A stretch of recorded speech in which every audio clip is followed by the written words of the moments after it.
Haringkat bat kaperthai berokawai ya ka World No Tobacco Day la Rakhe ru hakeleng ki bentah jong ke jela Meghalaya mentah kasni. Da ka babut ya ka phang pedeng ka ba mentah usnem jong ke jela ka My Meghalaya Tobacco Free Meghalaya.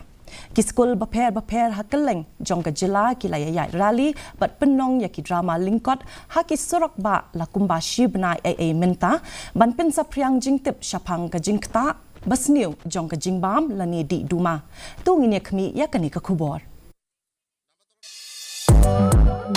Quit tobacco, quit smoking, ki longkat tu kat ni ki tin pira, ki balat ho ki plakat belara de ki kena puli ha ka Jingiaid rally ha Shalong, ka si Anthony's Lower Primary School henni kasni kala penlong ya ka Jingiaid rally ban kentui ki pat ba ban sange no ya ka Jingbam ba di Duma. Kat kum ka jing pen sngo jong headmaster jong ka school ifada Rafael Tham ilabu ka jing karpat ya ki kimi ki pa bakin petho ya ka bam ka di paki kon jong ki ba man la ka singi tamda ban kame lada ni phale ki khna ni phale ki kimi ki pa nei kitu ki khna ji bale da lagi ka khamna ma ka jing jong ki ba kani kalang ka jing song thu jong ki ya ka jing sni jong Duma badia kajing dan kam na gabita cuki ban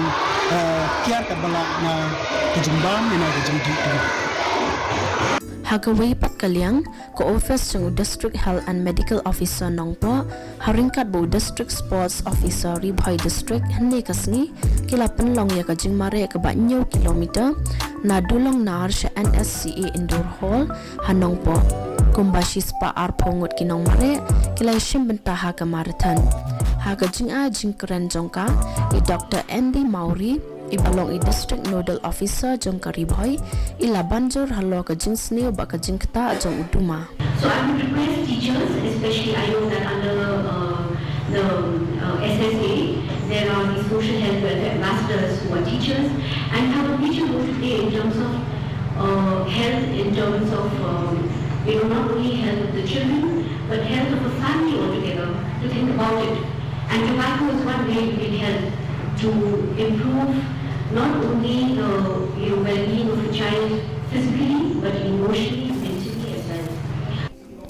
Kunju hamau plang ki dan baro shispa arpong kini shimbenta haga marathon wala penlong da ko office jong District Medical Officer haringkat bagi senjuk ki hima arliang wa umnya mau plang Welfare Society ban Rakhe ya gani kasngi. Kinungi shimbenta haga senior kategori ki mare inyo kilometer na lat mauring shamau plang kat bagi bashi pau Haduh kat san senyampan ki mare saw kilometer na mau ngap shamau plang.